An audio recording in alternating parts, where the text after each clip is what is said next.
வணக்கம். இன்றைய கவிதை கண்கள். கண்கள் என்றும் இரண்டு, காணும் காட்சி ஒன்று. காட்சிக்கு அர்த்தங்கள் ஆயிரம், சாட்சிக்கு வராது மனசாட்சி. மனத்தில் தோன்றும் எண்ணங்கள் எண்ணிக்கையில் என்றும் அடங்காது. வாடிக்கையாய் தோன்றும் எண்ணங்கள் கேள்வி கணையாய் மாறுவதும் உண்டு.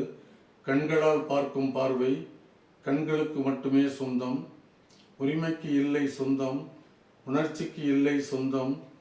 கண்களின் பார்வையில் கனிவு வேண்டும், கண்களின் பார்வையில் அறிவு வேண்டும். கண்களின் பார்வையில் வரைமுறை வேண்டும், கண்களின் பார்வையில் தெளிவு வேண்டும். கண்களால் மற்றவர்கள் முதுகை பார்க்க வேண்டாம், கண்களால் மற்றவர்கள் செயலை பார்க்க வேண்டாம்.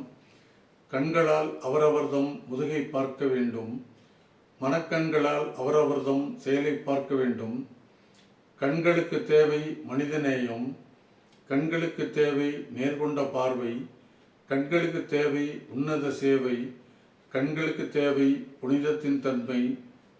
நன்றி, வணக்கம்.